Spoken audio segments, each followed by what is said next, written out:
swear.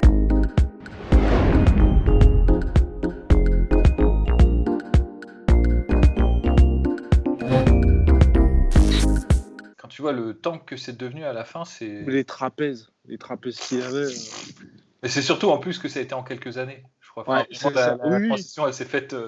Ah mec, en 6 mois, le gars, grosso modo, lui, il est passé de. Non mais c'est tellement. Et pour toi d'ailleurs, le podcast a commencé, mon cher Polydomso, avant que ça parte en fête du oui, c'est slip. déjà enregistré, ouais. Avant que ça parte en fête du slip. Mais vous êtes magnifique de toute façon, ne vous inquiétez pas.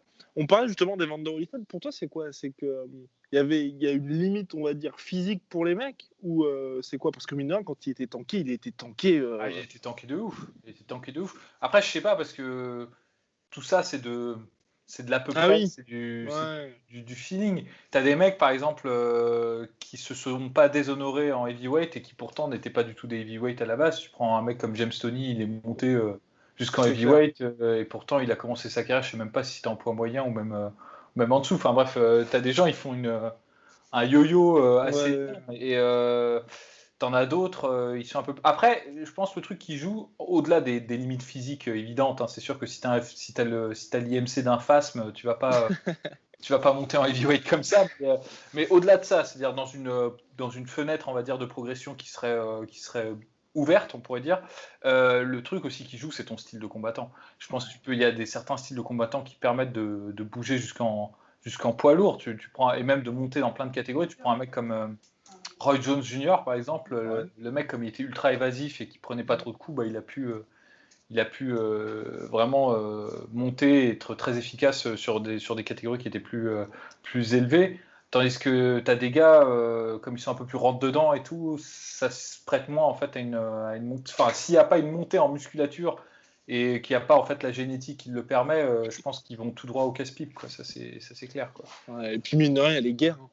Ouais, les guerres, tu peux pas en prendre des tonnes, hein, c'est clair. Et puis bon, tu as aussi la limite du menton, tu vois, genre un exemple comme ça qui me vient en tête, c'est Thomas Hearns.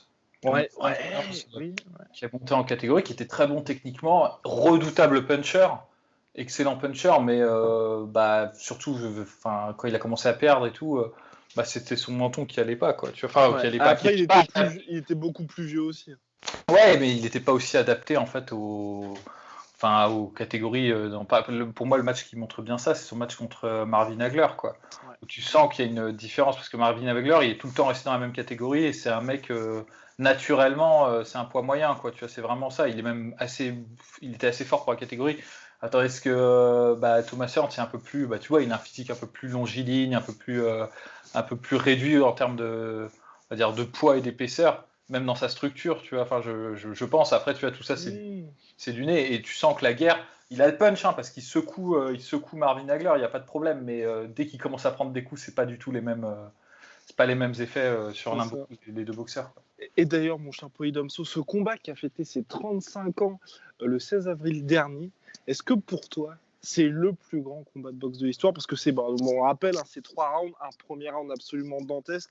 Hearns se pète la main droite, les mecs s'envoient, je crois c'est 80, t'as 96 coups dans le premier round, quelque chose comme ça, et les gars finissent ça, c'est 96 coups pour Hagler, 94 pour Hearns, et c'est complètement fou.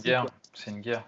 Moi, ce qui me tue, c'est que Hearns, tu vois, qui avait la capacité d'être un styliste, hein, vraiment, il pouvait boxer à distance et tout, il savait le faire. Mais il est rentré dans ce match en disant putain, je vais mettre KO Hagler. Genre, ça, c'est un truc de fou. Tu le vois en fait, qui rentre sur le ring, il se dit ouais, j'en ai rien à foutre que tu sois champion et tout, que ce soit ta catégorie et que tu sois si fort que ça, je vais te terminer, quoi. Et il prend des risques, hein. Là, il fait un tapis comme au poker. Bon, ça marche pas, mais quand même, hein, il le secoue sur ses fondations. C'est un très beau combat.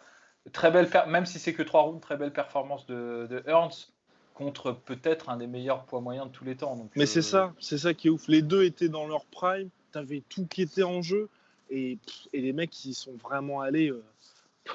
Mais le premier round, en vrai, c'est fou. Tu te dis, je sais pas, tes combats pour le titre face à deux mecs, je crois qu'à cette époque, c'était quoi il y avait eu quoi? C'était Hearns, il avait 2 défaites, et Hagler, il avait 1 défaite, je crois seulement. Ouais. contre Léonard, un truc comme ça. Enfin bref, c'était. Je crois pas qu'il avait pas eu le combat, mais il avait déjà perdu des combats en début de carrière, des combats ou un combat, je sais plus, en début de carrière, Hagler. Mais sinon, là, je crois qu'il était pas, ça faisait longtemps qu'il n'avait pas perdu quand il a rencontré Ernst. Vous nous corrigez si on se trompe sur la chronologie, évidemment, mais moi, je pense que le combat contre Léonard, il a eu lieu après, en fait. Ouais. D'ailleurs, c'est pas le même combat, quoi. C'est pas le même style, en fait. Et non, c'est clair, c'est une guerre mémorable. Alors, je sais pas si c'est le plus grand combat de tous les temps. C'est toujours difficile de se prononcer là-dessus, mais lequel en boxe, toi, justement, t'as marqué un petit peu parce que bon, Polydomso était au combat avec Hagler-Hearns. Il était jeune à l'époque, mais il était là. J'avais pris ma DeLorean. Non, je sais pas. Après, il y a il y a des combats que je pense en fait, c'est terrible, mais c'est forcément subjectif de toute façon. C'est subjectif, mais aussi on est le produit d'une culture et moi je suis le produit en fait un peu de mon éducation et je suis issu d'un milieu qui connaît pas du tout la boxe, où c'est pas pratiqué dans ma famille, mais en revanche moi je me souviens toujours que mon papa il parlait des Frazier Ali, tu vois, même lui il les avait vus alors que c'est pas du tout son délire la boxe et du coup je les ai vus quand j'ai commencé à faire de la boxe, je les ai revus ensuite et la trilogie Frazier Ali pour moi c'est peut-être c'est les plus beaux combats et les plus intéressants et aussi parce que je te dis c'est un truc que j'ai connu avant de m'intéresser à la boxe, après m'être intéressé à la boxe et que j'y ai toujours trouvé des choses différentes à chaque fois que je regarde les combats, donc c'est quelque chose que j'aime beaucoup. En plus c'est une opposition de style incroyable, donc c'est ça. À titre personnel ce seraient les combats qui me marquent le plus. Et t'as préféré lequel sur les trois? Moi, en fait, alors, je vais faire un full disclosure. J'adore Ali. D'ailleurs, je reconnais tout à fait que pour moi, c'est le plus grand poids lourd de tous les temps. Et peut-être même, on pourrait même dire le plus grand boxeur de tous les temps. C'est clair. Ali. C'est clair. J'ai pas de problème. Tout ce qu'il a fait, pour tout ce qu'il a fait. C'est un personnage incroyable et un combattant hors pair aussi et très très atypique aussi dans son style. Donc je trouve ça fascinant. Après, dans sa rencontre avec Frazier, moi j'ai toujours été pour Frazier. J'ai toujours eu un peu plus de sympathie. Pourquoi? Parce que le mec qui a le peuple pour lui et tout ça, et quoi qu'il arrive, de toute façon, les gens seront avec lui contre le gars qui est forcément condamné. Je sais. Alors, après, c'est à titre personnel, c'est que bon, Ali, c'est un énorme travailleur. Hein. Je renie pas ça. C'est un mec qui s'est entraîné à mort. Et d'ailleurs, c'est ce que disait Larry Holmes à son moment, en disant que toute la discipline qu'il avait apprise, il l'avait apprise d'Ali. C'est pas ça que je suis en train de dire. Mais c'est qu'Ali, c'est évident de prime abord quand tu le vois, qu'il a quelque chose de plus que les autres. Il est ultra brillant, ultra talentueux. Tandis que Frazier, même si, attention, c'est solide au niveau de la technique de boxe et tout ça, mais ça se voit que c'est sur le cœur en fait qui dépasse les gens, quoi. C'est quelqu'un qui a un courage mais incroyable, qui rentre dedans et en plus quand tu connais un peu son histoire et son évolution, c'est un gars qui était quasiment aveugle d'un œil pendant toute sa carrière. Qui était aveugle d'un œil. C'est un truc de fou, quoi, et qui était beaucoup plus petit que ses adversaires.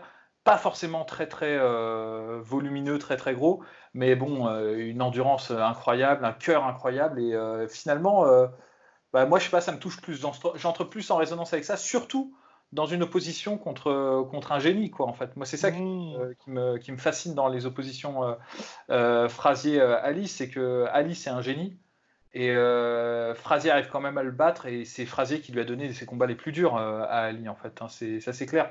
D'ailleurs, le deuxième combat, c'est un combat qu'Ali gagne, mais on peut discuter parce que Ali a beaucoup recours au clinch en fait pendant le combat, et en fait l'arbitre n'intervient quasiment pas, donc ça lui permet en fait de nullifier le jeu de Frazier à courte distance. C'est très intelligent d'Ali, hein, c'est tactique, attention, hein, je dis pas. Je suis pas en train de dire ouais mais il aurait dû gagner, c'est pas ça que je suis en train de dire, c'est juste il a su en fait faire preuve de métier, quoi, de savoir-faire, mais justement dans le troisième combat contre justement le Freeline Manila, l'arbitre était un peu plus sévère en fait et empêchait tous les accrochages comme ça, et du coup tu vois que le match était beaucoup plus serré en fait. C'est pour ça que je pense en fait en termes de style c'était l'opposition parfaite, parce que en tant que boxeur talentueux je pense quand même qu'Ali est plus talentueux que Frazier. Ouais.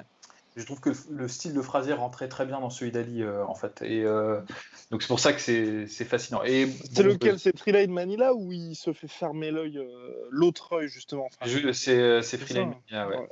Il veut absolument, pour l'histoire, hein, au dernier round, il veut absolument y aller. Il veut absolument y aller, hein, alors qu'il est aveugle, totalement, parce qu'il y a un œil, il voit rien, et l'autre œil est complètement fermé.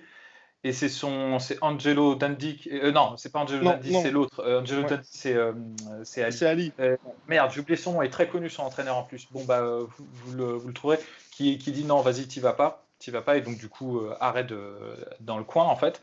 Et de l'autre côté, en fait, c'était la scène inverse. C'était Ali qui voulait absolument pas y aller parce qu'il était au bout de ses forces, en fait. Et c'est Angelo Dundee qui connaissait très bien Ali et qui l'a eu à la provocation, en fait, en lui disant non, mais vas-y. Tu vas pas me faire croire que tu veux pas y aller et tout, et qu'il l'a poussé. Et comme en fait Ali a pu y aller, alors que du coup il a gagné. Parce que, Et en fait le truc c'est qu'au moment où justement où Frazier a acheté le corner de Frazier a arrêté le combat, et ben Ali s'est écroulé, je crois, il y a quelques minutes. Mais il y a les images de toute façon, c'est fou. Mais c'est un combat incroyable. Freeline Manila, c'est pas. Qui est disponible sur YouTube. En plus, je crois que franchement, il est en bonne qualité, donc. Ah oui, il faut le regarder, il faut le revoir, et c'est Ali qui a eu les mots les plus justes à propos de ce combat. Il a dit on y est allé comme des guerriers, on s'est rendu aux Philippines comme des guerriers, on est reparti comme des vieils hommes, tous les deux. Et c'est vrai, ils ont tout donné dans ce combat et c'était incroyable. Donc ouais, un peu plus, tu vois, à titre personnel, un peu plus de sympathie pour Frazier, mais évidemment, il n'y a rien à retirer à Ali là-dessus, quoi. Donc, non, mais c'est vrai que ce combat-là, mine de rien, oui, parce qu'en plus, ça conclut, c'est la trilogie, il y a des enjeux de ouf, c'est pour l'histoire, et puis, ça dure, quoi. Non, c'est clair. Et puis, même en termes techniques, il y a peu de rencontres poids lourds qui ont cette intensité-là, quoi. Les mecs se sont battus sur chaque route, à chaque moment, des accélérations d'Ali qui récupère. Enfin, tu vois, ça part d'un côté comme de l'autre. Il n'y a personne qui arrive vraiment à prendre la main sur le combat. Dans le troisième, j'entends. Hein. Et c'est ouf. Enfin, mais même, de toute façon, même le premier combat est un combat incroyable. Enfin, il n'y a rien à dire. Ah bah on peut quand même dire, Frazier peut quand même se dire qu'il a gagné le combat du siècle. Hein. Bah ouais, à l'époque, quand il est revenu, c'était effectivement le combat du siècle. C'est une très belle performance de Frazier. Ouais. Je crois que c'était seulement le deuxième knockdown de la carrière d'Ali à l'époque. Oui, complètement, parce que c'était l'anglais. Je n'ai plus son nom. Voilà, exactement. Ah, et ce knockdown, faut le voir. Hein. C'est incroyable qu'il s'en soit relevé, hein, Ali, parce que... Oh là là. Ali disait à propos de ça, il m'a tapé tellement dur que mes ancêtres l'ont ressenti, quoi. C'est ça, exactement. Non mais parce que le KO, il se relève, hein, c'est incroyable. Mais celui qui se prend contre Frazier et celui qui se prend par Cooper, à chaque fois tu te dis, enfin surtout que s'il se relève tranquille. Enfin c'est. Je crois que l'impression qu'il soit Cooper c'est un peu plus dur, Frazier effectivement il tombe et il se relève, c'est-à-dire tu sens qu'il y a eu un tac-tac, tu vois, genre un truc comme ça. Cooper, heureusement qu'il y avait la collision juste après, hein, parce que je pense qu'il aurait perdu le combat. Hein. Si ça avait été au milieu du round, il le perdait le combat. Il se relevait, il se faisait mettre KO, ça c'est clair. C'est un combat assez méconnu hein, pour ceux qui ne le connaissent pas. C'est un combat de début de carrière d'ailleurs. Ouais, c'est ça, et c'était en Angleterre en plus. Contre un mec qui est Henry Cooper, pareil, un combattant pas très connu, très petit. Qui perd sur Cooper. Mais en fait, c'est ça le problème, c'est que c'était un bon technicien, très dur, avec une gauche, attention, hein, la gauche, vous verrez si vous voyez le knockdown, quoi. Enfin, ça parle d'elle-même, mais il était trop petit pour la catégorie, c'est-à-dire il était monté en poids lourd parce que bon, il y avait du fric à se faire en poids lourd et pas en cruiserweight. Et surtout qu'à l'époque, non, il n'y avait même pas de cruiserweight. C'était, je crois, tu passais les 79 ou les 76, c'est les 79 kilos, tu étais automatiquement heavyweight. Donc autant vous dire. D'accord. Voilà. Et alors, comme tu disais, il coupait facilement, quoi. Il avait une peau qui coupait facilement. Et d'ailleurs, je crois les deux défaites qu'il a contre Ali, c'est sur coupure. Bon, il faut pas se mentir, hein, il perdait les combats. Hein, je veux dire, quand Ali, d'ailleurs, ça montre que même Ali, quand il était jeune, parce que le knockdown qu'il prend, je reviens là-dessus. Si vous l'avez pas vu, c'est un truc. Normalement, c'est fini. Hein, tu prends un knockdown comme ça, c'est terminé. Il se relève et le round d'après, il accélère quand même. Hein, et il termine Cooper sur le round juste qui suit. Donc, il y a vraiment cette capacité-là d'Ali quand même de récupération qui est proprement incroyable. Hein. Pareil sur le match contre Frazier, il prend le knockdown, il se relève et il termine le combat. Hein. Il n'y a pas de problème, quoi. Et toi, est-ce que pour toi, on va dire ce menton d'Ali, cette capacité de récupération, ça n'a pas été finalement enfin, en soi, ça a été super pour sa carrière, mais pour le reste, ça s'est pas transformé finalement aussi en fardeau.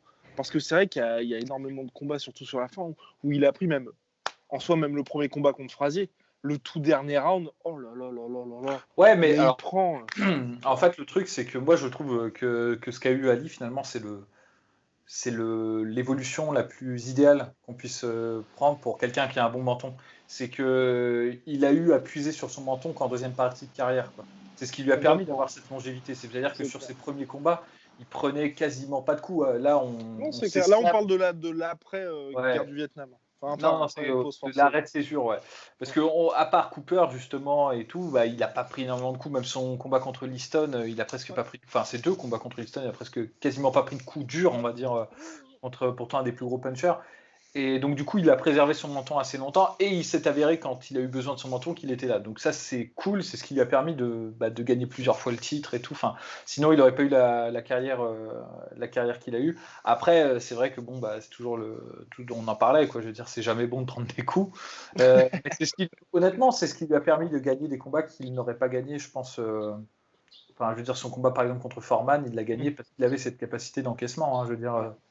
Sinon, c'était pas possible. Il a réussi à mettre en place sa fameuse stratégie Le rope dope.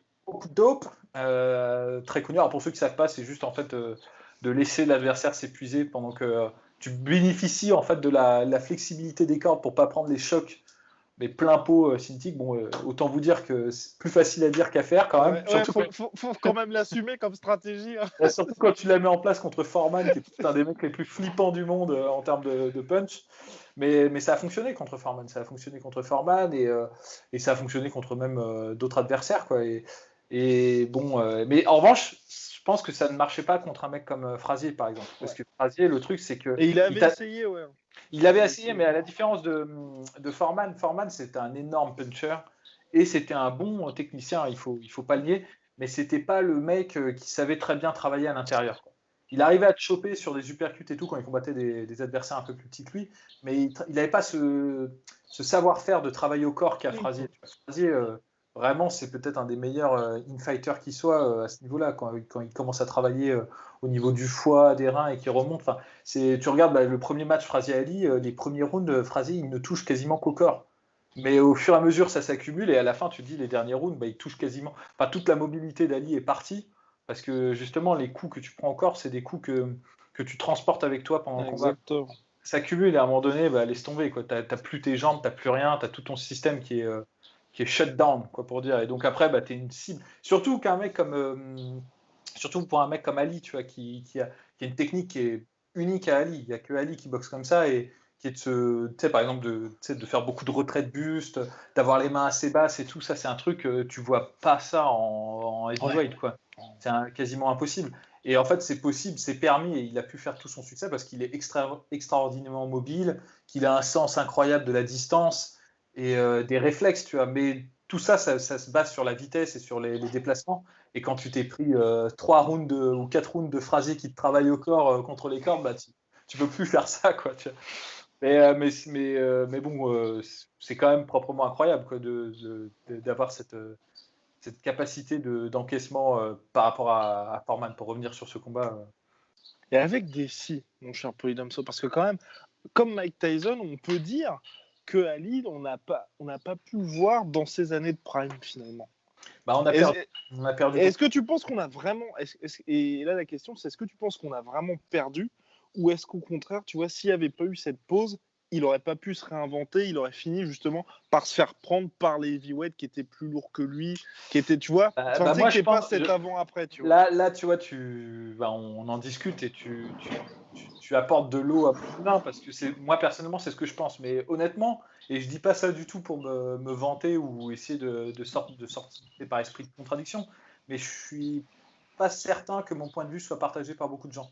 C'est-à-dire qu'il y a la doxa, on va dire, l'analyse commune, c'est de dire ah merde, cette césure a tué Ali en fait. C'est-à-dire c'est 3 ans où c'est 3 ans, Ouais, 3 ans, 3 ans. 3 ans 3 ans. où il n'a pas pu s'entraîner, il a perdu sa mobilité, ça n'a jamais été le même ensuite, c'était plus le Mohamed Ali des débuts, c'était un autre Mohamed Ali plus lent qui a été obligé de travailler sur ses encaissements et tout. Moi, je pense que de toute façon, cette évolution, elle était inévitable à un moment donné. C'est-à-dire, il aurait peut-être gagné quelques autres combats comme ça s'il était resté actif. Mais je pense effectivement qu'il se serait fait. Moi, c'est ma théorie, quoi. C'est qu'il se serait fait surprendre. Qu'il n'aurait pas développé ce jeu. Parce qu'en fait, certes, pendant 3 ans, il a presque rien fait. On va dire, il s'est même peu entraîné, d'après certains. Mais il a pu beaucoup observer le game. Et il a vu l'arrivée de mecs comme Foreman et tous ces gens-là. Enfin, et ça lui a permis aussi, je pense, de développer un jeu qui était plus varié. Tout son truc d'accrochage, de travail au clinch, de rope-dope et enfin, toutes ces techniques-là et aussi cette façon de gérer son rythme qu'il faisait pas avant, tu vois, ou qui était un peu plus le temps, bah, c'est quelque chose qui l'a rendu, je pense, plus redoutable sur le long terme. Alors peut-être moins brillant sur certains combats. Il y a des combats, par exemple, il les aurait gagnés vachement plus facilement si ça avait été le Mohamed Ali des débuts. Je pense par exemple à son combat de retour contre Bonavena. Ouais. Je pense qu'il aurait explosé Bonavena si ça avait été le Young Ali, quoi, tu vois, parce que Bonavena, Ah, bon, c'était quoi, décision unanime, hein, c'est ça? non, non, il le met Je crois, KO, non, mais KO, il le met sur, KO. sur un des derniers, enfin, tu vois, 3 fois knockdown, enfin, je vois plusieurs fois knockdown, enfin, Oui, c'est il vrai, y a une oui, oui, c'est vrai. accélération comme C'est ça, vrai, c'est mais, vrai. mais c'était dur. C'était un combat qui était difficile pour lui contre un mec qui avait pas son niveau. Il est bon, hein, Bonavena, c'était un bon brawler avec un bon menton, mais c'est pas du tout le même niveau qu'Ali. Et Ali, je pense que s'il avait eu ses déplacements, il lui aurait fait un truc comme ce qu'il avait fait à Cleveland Williams, pour ceux qui ont vu le combat. Enfin, pour certains, c'est un des plus beaux combats d'Ali. Mmh. Ce Cleveland Williams, c'était un gros heavyweight, très dur, gros cogneur, et il s'est fait bananer par Ali, quoi. Genre, outboxé, il a rien fait, quoi. Et je pense qu'il aurait pu faire ça contre Bonavena.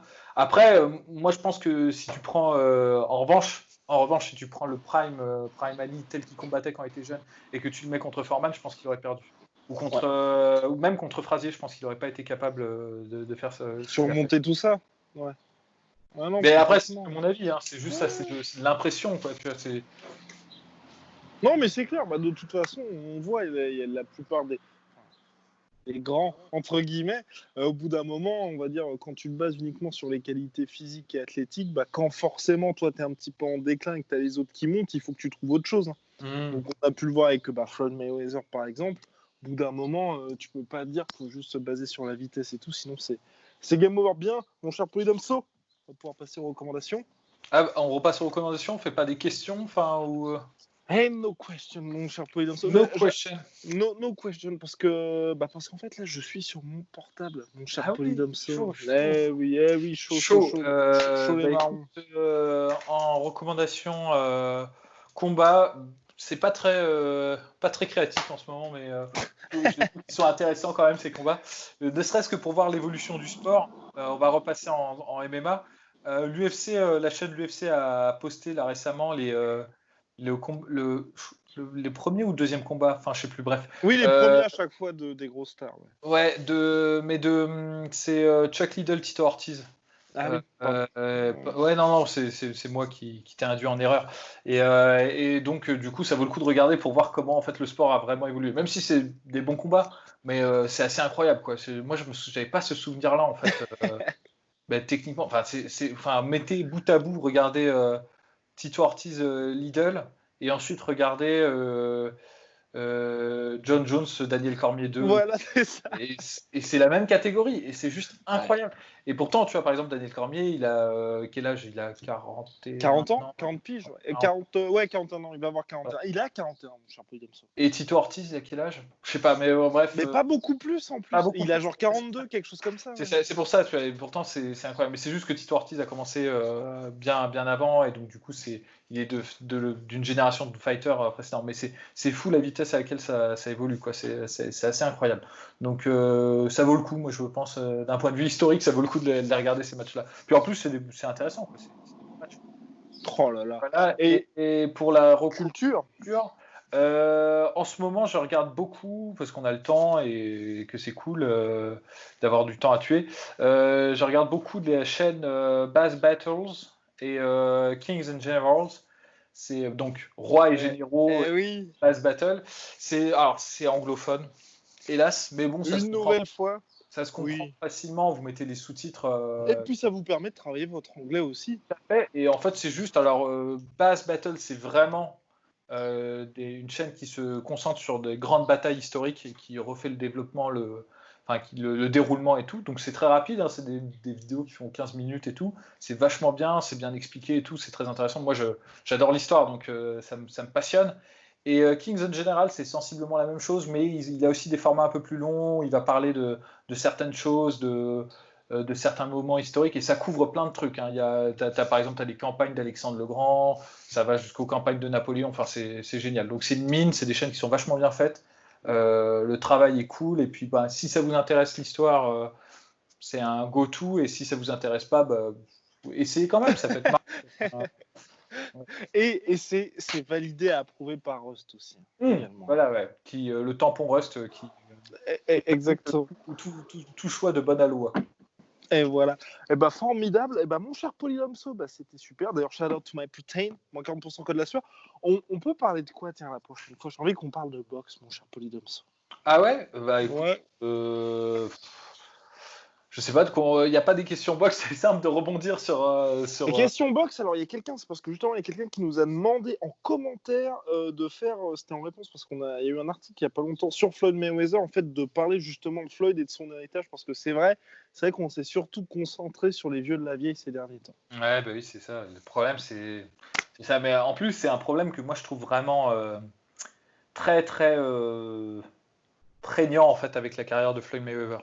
Je pense que pour le moment, je l'ai déjà dit dans une autre vidéo, mais je pense qu'on est juste trop tôt en fait là pour le moment pour pleinement apprécier ce qu'il a accompli. Mais bon, l'héritage de Floyd Mayweather, il y a aucun doute que c'est incroyable, quoi. Je veux dire, il y a que les haters qui vont dire que c'est nul. Enfin, et après, évidemment, tu as des gens on peut toujours discuter. On peut toujours pinailler, dire ouais, mais il n'a pas rencontré les gens à la bonne période. Mais il les a tous rencontrés en soi. Mais en plus de ça, ça n'enlève rien, parce que tu t'es jamais à l'abri de te prendre une dérouillée quand même, hein, parce que les mecs qu'il a rencontrés, c'est des bons, quoi. Enfin, quand on prend sa page... Marquez, Cotto, Canelo... Mais ouais, Judas aussi. Comment il s'appelle il a été le premier aussi à battre Ricky Hatton, mine de rien. Ricky Hatton, ouais, et puis le combat, il est ouf. Et c'est à Manchester? Non, j'ai peur de dire une bêtise. Non, c'est pas à Manchester, non. Je sais plus. Mais bref, il a mis KO Ricky Hatton. Maidena aussi. Et puis il y a des combats, il les a repris, quoi. Maidena, il l'a pris 2 fois, alors que c'était un combat, là pour le coup, difficile. Juste pour prouver. Il a battu. Attends, est-ce que Castillo. Non, Castillo, il l'a battu qu'une fois, je crois. Mais bon, bref. Ouais. À vérifier. J'ai pas le palmarès sous les yeux, mais le truc, c'est que. Et puis il a battu Conor McGregor. Ouais, quand même. Et Tenshin Nasukawa, quand même. Faut-il le dire. Faut-il le rappeler seulement. Non, mais c'est un combattant incroyable. C'est un combattant incroyable. Et les gens, ils l'aiment pas parce que c'est un boxeur vraiment défensif pour le coup. Mais justement, en fait, c'était Foreman qui disait ça. Il disait la boxe, c'est comme le jazz. Meilleur c'est, moins on apprécie, en fait. Moins les gens apprécient. Bon, ça fait un peu snob de dire ça, évidemment, ça fait snob d'ailleurs, comme le jazz, ça fait vraiment snob. D'ailleurs, il en place une petite. Non, j'adore en plus, mais c'est pour rire, quoi. Mais le truc, c'est que, ouais, enfin, je veux dire, tu peux dire ce que tu veux, même la leçon qu'il a infligée à Canelo Alvarez, c'est juste incroyable, quoi. J'ai pas grand chose à dire de plus là-dessus. Une des split décisions les plus honteuses. Ouais. C'est incroyable. C'est sa seule split décision en plus. Peut-être Oscar. Sûrement. Mais je crois Oscar De La Hoya, c'est. Oui, Oscar De La Hoya, c'est split décision aussi. Ouais. C'est split ou c'est majority? Parce qu'il y a peut-être je sais un draw, tu vois, mais bon, bref. Mais bon, à chaque fois, c'était Golden Boy Promotion. Non toujours les mêmes. Toujours les mêmes coups. non, mais bon, utilisation de la technique de Phil Shell, c'est un des meilleurs boxeurs dans ce domaine-là, quoi. Je veux dire. Ouais, magnifique. Mais c'est vrai qu'il y a. Moi, je sais, j'adore Floyd Mayweather aussi. Mais c'est vrai, quand tu le replaces dans un contexte, tu sais, un petit peu historique, tu sais, t'as pas eu ce. Comment? Il n'y a pas en particulier, tu vois, de combat qui parle, on va dire, que tu as envie de te regarder tous les jours. Le combat contre Pacquiao, franchement, j'en parle à chaque fois, mais moi, c'était terrible. C'est le raté, en fait. C'est le raté de sa carrière. Et c'est marrant parce que ça renvoie à ce qu'on disait au début quand on parlait d'Hagler et de merde, putain. Bah, même cette époque. Et oui, non, mais c'est des Hagler, des Ernst, putain, Duran et tout le monde là. Duran, en fait, ces gens-là se sont rencontrés au moment où ils étaient les meilleurs, et c'est ça qu'on veut les voir. Et le truc, c'est que on peut même pas, tu vois, c'est même pas comme Rocky Marciano où le mec, il y avait personne à son époque et c'était le meilleur. Ce qu'on peut reprocher à Mayweather, et ce que je le reproche, ne se prive pas de se reprocher ses détracteurs, c'est qu'il n'a pas combattu les mecs qui étaient là. Enfin, il les a combattus après, quoi. Mais je veux dire, Pacquiao, c'est un mec qui aurait pu combattre avant. 10 ans avant. Ils ont battu les mêmes gars, tu vois, quand tu regardes le truc à peu près dans les mêmes périodes. Ils se suivaient, tu vois. Et c'est vrai qu'il n'y a jamais eu ce combat. C'est le truc, c'est qu'à mon avis, Floyd Mayweather prenait pas de risque c'est le seul reproche, je crois qu'on puisse lui faire, c'est que meilleur boxeur défensif dans le ring et hors du ring. C'est vraiment ça. Il combat que lorsqu'il est sûr de gagner, quoi. C'est vrai. Exactement. Et je peux comprendre que ça énerve les gens. Hein, c'est un truc. Mais bon. Il y a toujours un risque, comme je disais, quand tu combats des mecs comme ça. Même contre Pacquiao, on voit Pacquiao, il a battu récemment le jeune là. Keith Thurman. Ouais, Keith Thurman, tu vois. Et pourtant, c'est un mec qui est tout jeune. C'est ouf cette victoire. Donc voilà, c'est-à-dire Pacquiao, même s'il n'est pas dans son prime, c'est toujours un mec qui peut te sortir des combats comme ça, tu vois. Et... Contre un des mecs qui est top 4 aujourd'hui de la catégorie. C'est ça. Donc il y a toujours un risque quand tu combats des mecs, des mecs comme ça. Donc je pense qu'on peut pas lui reprocher. Enfin, on peut lui reprocher, mais jusqu'à un certain degré, quoi, en fait. Ouais. Non, et puis aussi, pour moi, il y a aussi l'aspect. Enfin, bon, on est en train de faire le truc sur Mayweather avant de le faire, mais t'as aussi ce côté, on va dire, financier, qui fait que tu vois, par exemple, t'as des sommes. Enfin, Mayweather, comme il contrôle tout, sachant que c'est son promoteur, qu'il a en plus le partenariat avec Showtime, il est avec de tels montants qui font qu'il n'y a personne qui peut s'aligner ou qui peut lui proposer quelque chose qui va le mettre dans une situation un petit peu de risque. Alors que Pacquiao, ça a beau être une superstar, machin, quand t'as Keith Thurman qui arrive, qui a une ceinture à proposer et qui a le deal avec Top Rank, avec PBC, bah t'es dans une situation, en fait, même si t'es Pacquiao, t'as de l'argent extérieur qui arrive et il te propose une somme où t'es finalement obligé de dire oui, comme un peu quand il y avait Ali, quand il y avait quand il y avait Léonard et quand il y avait tous ces mecs-là. Alors que Mayweather, quand il a affronté Berto, il s'est fait 35 millions de dollars alors que personne n'a regardé ce combat. Ouais, mais bon, mais tu veux dire, on va pas lui reprocher d'avoir géré sa carrière comme un chef. Quoi. Non, moi, c'est pas du tout dans le sens reproche, c'est dans le sens où les autres, surtout dans des situations, tu vois, par exemple, tu vois, Pacquiao, pour affronter Thurman, il s'est même pas fait 35 millions, il s'est peut-être fait 20 ou 15. Alors que Mayweather, en affrontant Berto, il se fait 35. Donc, il a aucun intérêt à prendre des risques. Non, c'est ça, tu vois. C'est ça. Mais c'est ça. Mais bon, après, quand tu regardes c'est une construction qui a pris du temps pour en arriver jusque-là. Même s'il est issu d'une famille de boxeurs, même si tout ça, il avait, on va dire, il avait puis il s'est réinventé même au niveau du style. Ouais, non, c'est ce que je veux dire, c'est que je vais pas dire qu'il avait un bon environnement parce que bon, c'était chaud quand même dans le monde des mais ce que je veux dire, c'est un environnement propice à produire un combattant de ce niveau-là, quoi. Et mais le truc, c'est pas mal parce que ça révèle quelque chose qui nous déplaît sur la boxe, mais c'est qu'il y a des gens qui sont faits pour être champions et des gens qui sont pas faits. Enfin, je veux dire, à partir du moment où tu arrives à montrer et à décrocher en fait une certaine intention, tout va aller dans ton sens. C'est-à-dire, il y a un moment, un plafond en fait que si tu arrives à dépasser, tu vas être une superstar quoi qu'il arrive et c'est un cercle vertueux. Comme tu es une superstar, tu vas pouvoir choisir tes combats. Comme tu veux choisir tes combats, tu vas les gagner et ainsi de suite en fait. Tandis que tu as plein de mecs qui sont bons, voire très bons, mais qui jamais n'arrivent à décrocher l'intention suffisante et du coup se retrouvent avec des combats à la con et même pas forcément sans les perdre. Je pense par exemple à un mec de la même époque de Floyd Mayweather qui était très bon et qui n'a jamais en fait percé, qui a jamais eu l'intention qu'il méritait, c'était Paul Spadarauffa. Et pour la petite histoire, Paul Spadarauffa qui a fait un sparring avec Floyd Mayweather, on voit les vidéos où il bat Floyd Mayweather dans le sparring. Il lui met pas une misère, faut pas déconner. C'est un beau sparring. Bon après, là il y a toute la team Floyd qui va me tomber sur la gueule en disant ouais mais Floyd n'avait pas combattu depuis nana et puis nana. Je dis ça, c'est juste pour dire que quasiment un mec qui était, je vais pas dire aussi talentueux, mais qui était très talentueux, comme en témoigne cette vidéo, n'a jamais percé parce que bon pour X raisons personnelles à ce combattant aussi, mais il n'a jamais eu l'intention qu'il méritait, il n'a jamais eu les combats qu'il fallait avoir et donc voilà, c'est comme ça. Donc c'est la boxe, c'est très injuste à ce niveau-là et ça vit sur l'espèce d'illusion en fait que chacun peut percer et que c'est méritocratique, mais ce ne l'est pas du tout en fait. Enfin, ça l'est jusqu'à un certain point. Ça l'est jusqu'à ce que tu sortes en fait un peu du lot et à partir de ce moment-là, si tu as la chance d'avoir les étoiles qui sont alignées pour toi, d'avoir les bons promoteurs et tout, tu vas pouvoir faire une échappée énorme le reste en fait du vivier qui eux vont galérer en fait et qui vont servir soit de journeyman pour les plus malchanceux, soit de contender mais juste pour faire briller Exactement. les gens. C'est tout. Enfin. Et voilà, formidable masterclass de Puy Damso. À très vite. Soit.